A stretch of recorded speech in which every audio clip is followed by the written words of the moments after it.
Rajendra sir, लगातार जैसा अभी अजय सर भी कह रहे हैं, लगातार मायावती के ऊपर दबाव है। उनकी अपनी पार्टी के अंदर उनका विरोध हो रहा है, जो सामान्य नहीं है। जैसा मैंने पहले भी कहा, बसपा जो मायावती की इमेज है, उस इमेज में बगावत का आना, ये अपने आप में बहुत बड़ा सवाल हो जाता है। इसके आगे तो सारे सवाल ही छोटे हो जाएंगे अगर बसपा की बात की जाए तो। लेकिन इन सबके बाद भी मायावती बिल्कुल शांत हैं। क्या मान लिया जाए कि वो सरेंडर हो चुकी हैं पूरी तरीके से? राम प्रकाश जी नमस्कार। अजय शुक्ल जी नमस्कार। देखिए ऐसा है कि मेरा ये मानना है, जो आंकलन यूपी के जो पिछड़ा जाति का जो समीकरण बना है, वो मायावती कांशीराम जी के पहले भी एक तरीके से उसको एक पुश मिला हुआ था, वो चल रहा था। लेकिन जो जोर कांशीराम जी ने लाके दिया था, उस पे मायावती ने अपना अस्तित्व बनाया। ऐसा नहीं है कि मायावती ने जमीनी स्तर से शुरू किया और उनको कांशीराम जी ने साथ में लेके उनको एक साथी की तरह पार्टी में एक जो आइडेंटिटी है वो बना के दी। अब आज उनपे एक दायित्व बन जाता है मायावती जी के ऊपर, जिस पार्टी को कांशीराम जी ने इतने प्यार से बनाया, उसे सींचा और उसका उद्देश्य जो इतना महत्वपूर्ण था, कहीं ना कहीं मायावती जी उससे भटकती हुई नजर आ रही हैं। जब वो अपनी पार्टी को ना बचाने के लिए सिर्फ उन चीजों पे ध्यान दे रही हैं कि उनका अस्तित्व वहां बचा रहे, तो ये कहीं ना कहीं जो है बीएसपी के लिए परेशान का कारण बना हुआ है।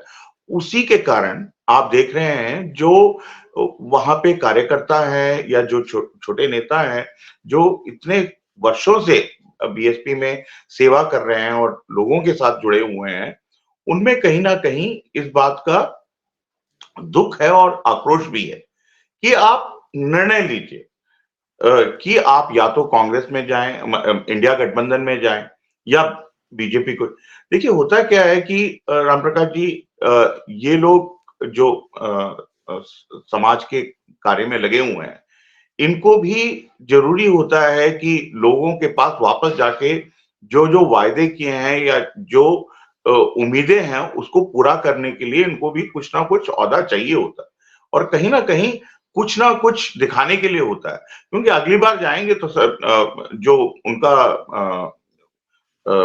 वोटर है वो यही कहेगा कि साहब आप आ तो जाते हैं, हमारी मदद तो करते हैं, लेकिन कुछ होता तो नहीं है, आप चुन के भी कुछ नहीं कर पाते। ये चीज मायावती जी कहीं नहीं समझ पा रही हैं और जो उन्होंने दायित्व अपने भतीजे को, correct me if I am wrong, दिया है, वो भी कुछ इस तरह से जो पार्टी को दोबारा से ऊर्जा लाने की जो जरूरत थी वो ला नहीं पाए, एटलीस्ट दिख नहीं रहा है राम प्रकाश जी। देखिए होता क्या है कि आप कुछ ऐसे इंडिकेशंस मिलते हैं जब पार्टी ये कोशिश करती है, वो मिल नहीं रहे हैं। लेकिन अब ये उम्मीद की जा रही है कि जब ये चुनाव का अनाउंसमेंट हो जाएगा, तब हम ये उम्मीद कर सकते हैं कि हो सकता है कि एक तरीके का रुझान नजर आए कि मायावती जी किस तरफ झुकेंगी या उनके जो कार्यकर्ता हैं वो किस तरफ झुकेंगे, लेकिन अभी वो दिखता हुआ नजर आ नहीं रहा है। तो इसलिए भी एक असमंज बना हुआ है कार्यकर्ताओं में। ये अभी और थोड़े दिन चलेगा, जहां तक मेरा मानना है, जब तक चुनाव की घोषणा नहीं हो जाती तब तक। अब एक और बात कह के अपनी बात मैं विराम करूंगा राम प्रकाश जी, वो है चंद्रशेखर के जो एंट्री जो हुई है इसमें, इंडिया वो गठबंधन भी में गठबंधन में उसका भी काफी फर्क आपको नजर आ रहा है, क्योंकि उनके जो नुमाइंदे हैं वो बसपा के कई नेता लोगों से संपर्क में हैं आजकल और उनसे बात करने की, क्योंकि देखिए कहते हैं ना, इट्स नॉट इम्पोर्टेंट मीन्स क्या है, एंड इंपॉर्टेंट है। तो आप रास्ता मत देखिए, आप चाहे बीएसपी से करें या चाहे इंडिया गठबंधन में आके करें, चंद्रशेखर के साथ मिलकर करें, आप समाज की सेवा करना चाहते हैं, आप कर पाएंगे। तो ये बात जो है अब वो भी कहीं ना कहीं मायावती जी को परेशान कर रही है, तो इसलिए भी वो निर्णय लेने में असमर्थ। राजन सर, अभी जिस तरीके से हम लोग पहले से ये देखते आ रहे हैं, बीएसपी की अगर हम बात करते हैं, एक लंबा दौर रहा है बीएसपी का। एक समय ये था कि जब 36-36% तक वोट मायावती के लिए बहुत आसान माना जाता था, 2007 की अगर हम बात करें यूपी के अंदर। अभी जो स्थिति है, खबर ये है कि उनको उम्मीदवार तक नहीं मिल रहे हैं, टिकटार्थी नहीं मिल रहे हैं, और टिकटों को लेकर के क्या कुछ जो है तमगे मायावती के ऊपर लगते हैं, क्या कुछ आरोप मायावती के ऊपर लगते हैं, ये हम सब लगातार इस बारे में बातचीत होती रहती है। अब ये जो स्थिति बनी है, इस लिहाज से देखा जाए तो अब जब चुनाव सामने आकर के खड़ा है, 15 दिन की दूरी पर हैं, ऐसे में अभी तक उनका कोई फैसला नहीं आया। तो अब अगर बीएसपी की हम बात करें, तो क्या इम्पोर्टेंट है उनके लिए, इंडिया गठबंधन या एनडीए में रहना? क्योंकि जिस तरीके से लगातार ये चर्चा हो रही है कि अगर इस चुनाव के बाद से सत्ता में वापसी एनडीए की हो जाती है, तो फिर क्षेत्रीय दलों का अस्तित्व खतरे में आ जाएगा। तो उस लिहाज से अगर हम देखें तो मायावती की जो स्थिति अभी है, उसको कैसे समझा जाए, क्या कुछ माना जाए, उसको क्या आंका जाए उनकी स्थिति को? राम प्रकाश जी देखिए, सिर्फ ये मायावती की बात नहीं है कि वो उनका अस्तित्व रहेगा या नहीं रहेगा अगर एनडीए आ जाता है, क्योंकि अभी भी जिस तरीके से जो तरीका इस्तेमाल किया जाता है एनडीए में, वो यही है कि बीजेपी करीबन 80-90% का वोट लेके चलेगी और जो क्षेत्रीय दल है वो 10% में काम करेंगे। लेकिन उसकी परेशानी ये है कि जो बाकी दल हैं पूरे देश में, उनसे आप एक जोड़ नहीं कर पाएंगे। और इसकी सबसे बड़ी जो उदाहरण हमने देखा है, हमने महाराष्ट्र में देखा, हमने आपके मध्य प्रदेश में भी देखा इस चुनाव पहले, या जहां पे भी कोशिश की गई है, तो बिहार में भी एक तरीके से आप देख लीजिए, जिस तरीके से कोशिश की गई है, उसमें यही कोशिश की गई है जो क्षेत्रीय दल हैं उनको क्या कहते हैं, एक तरीके से नाबूद कर दिया जाए, कहीं उनका कोई अस्तित्व ना रहे। देखिए, ये एक चुनौती है जो कि क्षेत्रीय दल हैं उनको अपने आप संभालना पड़ेगा, पहली बात। दूसरी बात यह है कि आप देखिए, जो अगर हम सिर्फ बसपा और मायावती के रोल को हम देखें यहाँ पे कि वो किस तरीके से एक उदाहरण दे सकती हैं, ना केवल यूपी में बल्कि पूरे जितने भी क्षेत्रीय दल हैं, छोटे छोटे दल हैं जो कि एनडीए में जुड़ने की कोशिश कर रहे हैं, तो उनको भी ये दिखा सकती हैं कि देखिए, आपका वहां पे कितना अस्तित्व रहेगा, वहां पे आपका कितना, आप कितना अपने जो वोटर है उसको कितना ले जाके वापस दे सकते हैं। अगर आपने कुछ वायदे किए हैं, क्या आप उन वायदों को एनडीए में रह के पूरा कर पाएंगे?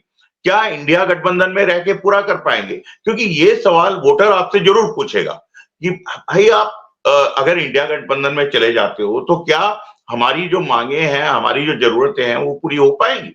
अब छोटी सी बात ले लीजिए, नीतीश कुमार का मैं उदाहरण ले लेता हूं। इतने दिन से वो जो एक स्पेशल स्टेटस की बात कर रहे थे बिहार के लिए, वो बिल्कुल शांत थे, उस पर कोई आवाज नहीं आ रही थी। अब सडनली उन्होंने उस मुद्दे को उठा दिया है। ये एक सटीक उदाहरण है रामप्रकाश जी की क्षेत्रीय दल अपने आप को कितना प्रभावशाली बना सकते हैं एक गठबंधन में। अब इंडिया गठबंधन का एक उदाहरण देता हूं कि इंडिया गठबंधन में अगर डीएमके, क्योंकि दक्षिण के राज्यों का एक बोलबाला रहता है, तो डीएमके जो मांगता है उसको करीबन करीबन मिल जाता है, चाहे वो कैबिनेट में अपने नेताओं के लिए पोर्टफोलियो, अपने पसंद का पोर्टफोलियो चाहे वो।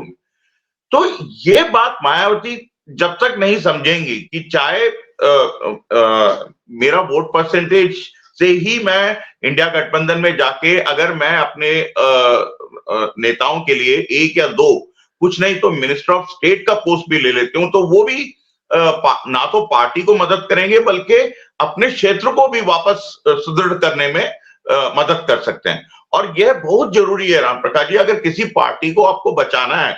नहीं तो देखिए हुआ क्या, जो वामपंथी दल हैं, कैडर आपका बना हुआ है अभी तक, लेकिन जो नेता हैं वो डिलीवर नहीं कर पाए हैं, तो वो खत्म होते चले गए। और बीएसपी का आज यही आज बीएसपी इस स्थिति में है कि उनके जो नेता लोग हैं या तो वो बिखर जाएंगे, या तो किसी पार्टियों में चले जाएंगे, या उनको लोग जो है दोबारा से चुनेंगे नहीं। राम प्रकाश जी।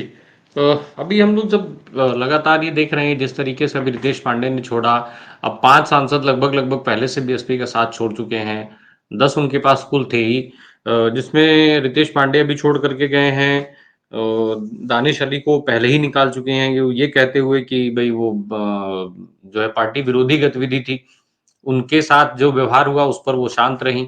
राहुल गांधी उनसे मिलने जाते हैं तो वो जो है पार्टी विरोधी गतिविधि हो जाती है। इसके अलावा श्याम सिंह यादव का जिक्र मैंने किया, अमरोहा का मैंने बता ही दिया। गाजीपुर के जो सांसद है अफजाल अंसारी, उनको समाजवादी पार्टी अपना उम्मीदवार बना चुकी है। उधर मलूक नागर जो है बिजनौर से, वो आरएलडी के बिल्कुल करीब पहुंच ही चुके हैं। संगीता आजाद जो लालगंज की सांसद हैं, वो ऑलमोस्ट तय है कि भारतीय जनता पार्टी जा रही हैं। अब इनके पास जो स्थिति बच रही है अभी तक, वो भी ये तय है, ऑलमोस्ट तय है कि जिस तरीके से खबरें आ रही हैं अंदर खाने की, इनके ये सारे सांसद जो है किसी न किसी दल में चले जाएंगे, कहीं ना कहीं से टिकट पाएंगे, ये सब चीजें ठीक है। ये जो स्थिति बन रही है सर, क्या ये माना जाए कि यूपी के लिहाज से सपा और कांग्रेस का गठबंधन भी जिम्मेदार है मायावती की इस स्थिति के लिए, कि मायावती को अब और ज्यादा प्रेशराइज किया जाएगा, उनके ऊपर और दबाव बढ़ जाएगा कि वो उस तरीके का इक्वेशन बैठाएं जैसे उन्होंने विधानसभा चुनाव में किया था, और जिसका आरोप समाजवादी पार्टी ने लगाया था कि अगर बीएसपी ने मदद नहीं की होती तो भाजपा को इस तरीके से जीत नहीं मिलती और शायद सत्ता में जो है वो समाजवादी पार्टी होती। तो एक बार फिर से क्या इस तरीके की चीजें देखी जाएंगी मायावती की तरफ से? देखिए, हो सकता है। मैं इसको हम जरा रोक लेते हैं यहाँ पे, यूपी के मुद्दे को हम रोक लेते हैं। मैं आपको 2 मिनट के लिए वेस्ट बंगाल ले जाना चाहूंगा।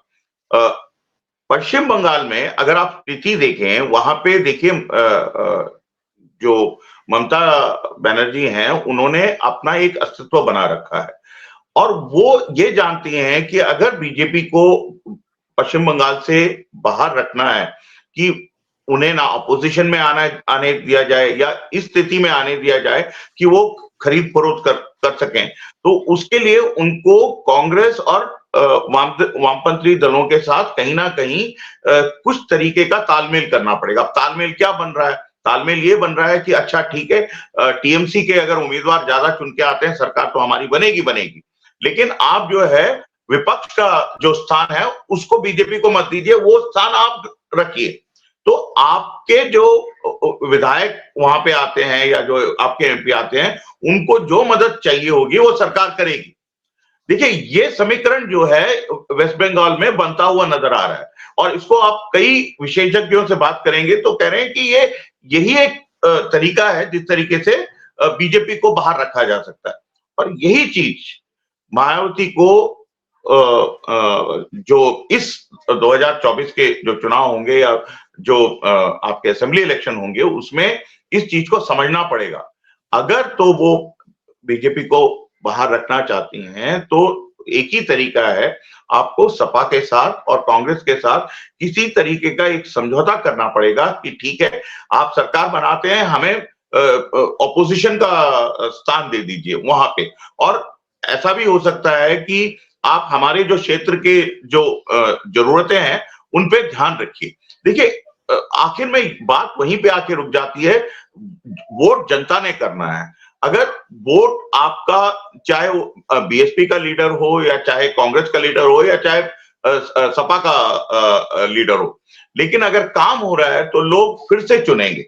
और ये चीज जो है मायावती अगर समझ जाए तो काफी कुछ आपको बदलता हुआ नजर आएगा। राम प्रकाश।